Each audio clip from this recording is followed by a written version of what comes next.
En esta ocasión vamos a hablar de clasificación y características de los alimentos.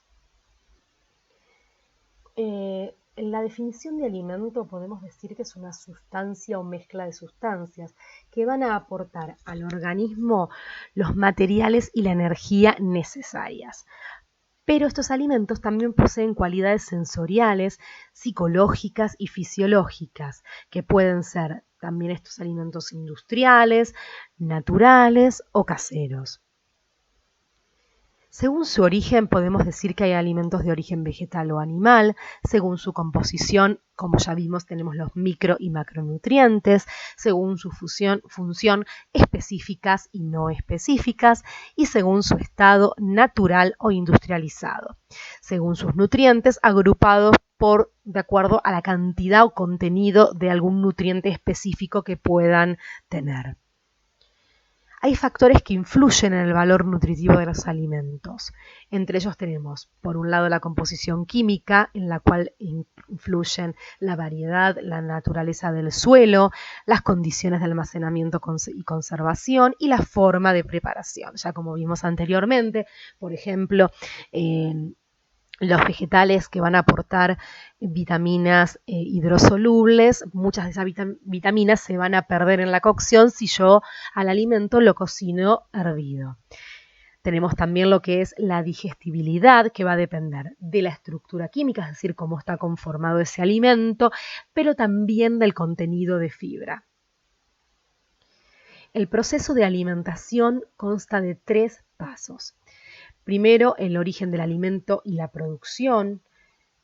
Después, la industria, conservación y comercialización de ese alimento. Y finalmente, la elaboración hogareña o institucional. Todos estos componentes, este conjunto de componentes, va a marcar la valoración en cuanto a la calidad de ese alimento. Si bien pensamos en los distintos tipos de alimentos, hay alimentos sólidos, líquidos, perecederos y no perecederos.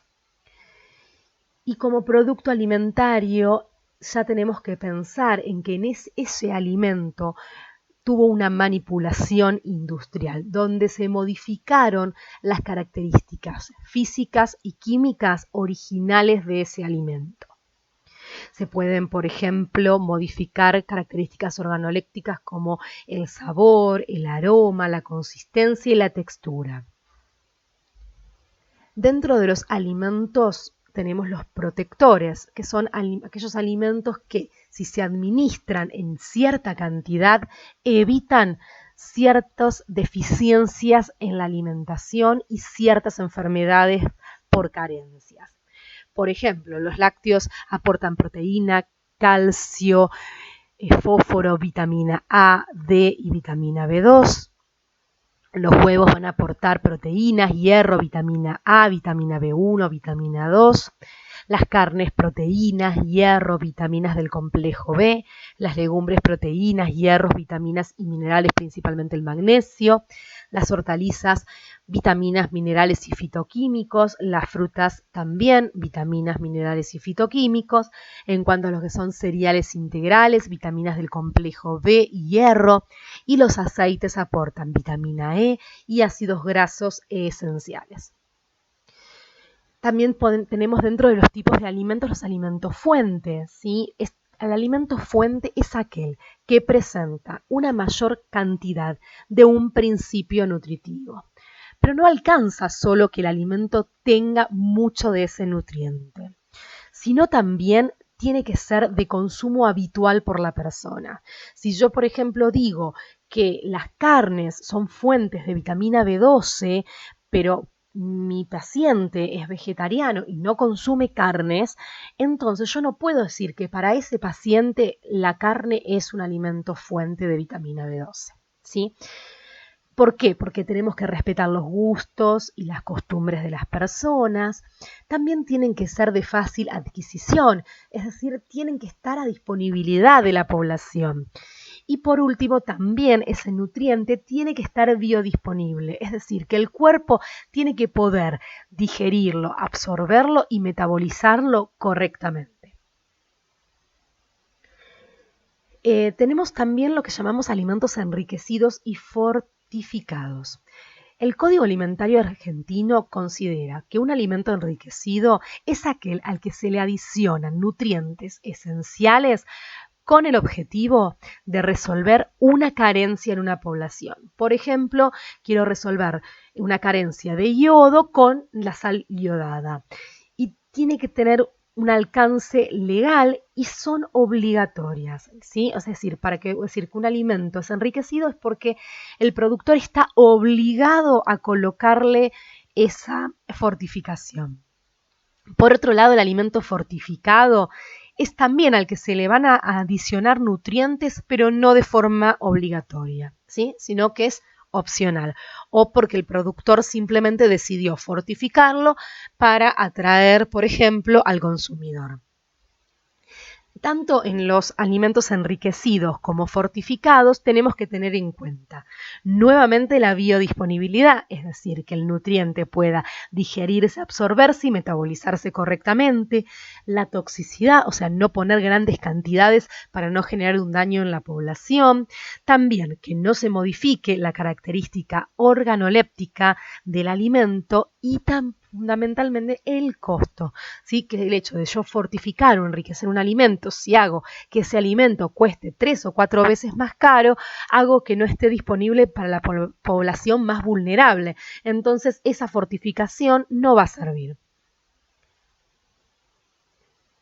También tenemos el concepto de lo que es un alimento funcional.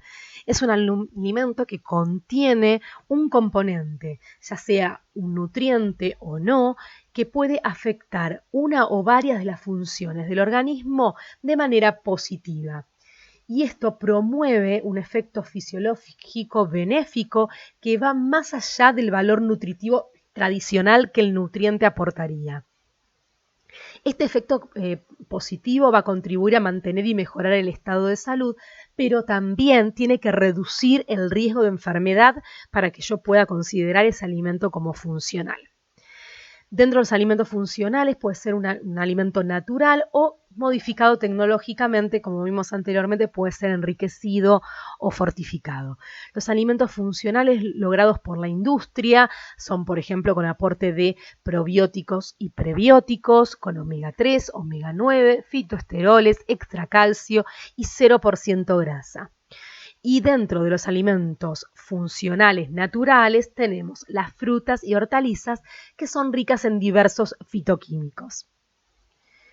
Los probióticos son microorganismos vivos utilizados como ingredientes de los alimentos. Por ejemplo, los más comunes son las bifidobacterias y los lactobacilos, que al ser ingeridos potencian las propiedades de la flora intestinal y contribuyen a mejorar la salud.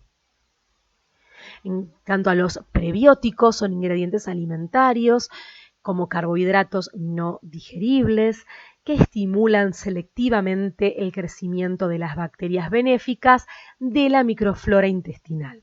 Aportan calorías, menos calorías, que las grasas y del azúcar, y se conocen como fosfructo-oligosacáridos como la inulina y oligofructosa. Los simbióticos son alimentos funcionales que van a contener tanto prebióticos como probióticos. Los prebióticos van a ayudar a mejorar la supervivencia y la implantación de los probióticos en el tracto gastrointestinal. Esto favorece mantener una microbiota sana en muchas funciones inmunológicas y principalmente también en ciertas enfermedades gastrointestinales donde pueda generar o haber un desbalance de la microbiota intestinal. Estos simbióticos van a estimular el desarrollo selectivo y activado en cuanto al metabolismo de un número limitado de bacterias. Entonces, en esta imagen podemos ver cómo los prebióticos son alimentos de la microbiota intestinal, ¿sí? Los simbióticos van a ser la conjugación de prebióticos y probióticos, y dentro de los probióticos tenemos todos estos microorganismos benéficos. Algunos ejemplos, por ejemplo, de probióticos tenemos lactobacilos, bifidobacterias, enterococos y enterotococos. Los encontramos, por ejemplo, en yogur y en lácteos fermentados. Los prebióticos, por ejemplo, la inulina, la fructosa, los fructooligosacáridos, galactooligosacáridos, y los encontramos, por ejemplo, en la cebolla, espárragos y en diferentes tipos de vegetales. Y los simbióticos, por ejemplo, fructooligosacáridos más bifidobacterias, lactitol más lactobacilos, por ejemplo, en la leche humana o en lácteos fermentados. Un simbiótico muy común en nuestra industria es el yogur Activia. Después tenemos los alimentos que aportan omega, como por ejemplo el cerecol, que aporta omega 3, los huevos que están enriquecidos con omega 3. Esto se logra ya que le dan a las gallinas de comer alimento fortificados con omega 3. De esa manera el huevo va a tener mayor concentración de omega 3. Y en la industria lo que se hizo es que se reemplazó el aceite vegetal hidrogenado por aceite de girasol alto oleico con omega 9. Por ejemplo, tenemos acá dos ejemplos de galletitas, estas que son de lino, que está enriquecida con omega 3, y abajo una de sésamo enriquecidas con omega 9. Los fitoquímicos son sustancias vegetales fisiológicamente activas, responsables de los caracteres organolépticos de las plantas. Disminuyen el riesgo de cáncer y de enfermedades cardíacas, previenen el envejecimiento prematuro de las células, combatiendo los radicales libres y disminuyen procesos inflamatorios. Bueno, muchas gracias. Con esto finalizamos esta primera parte del tema.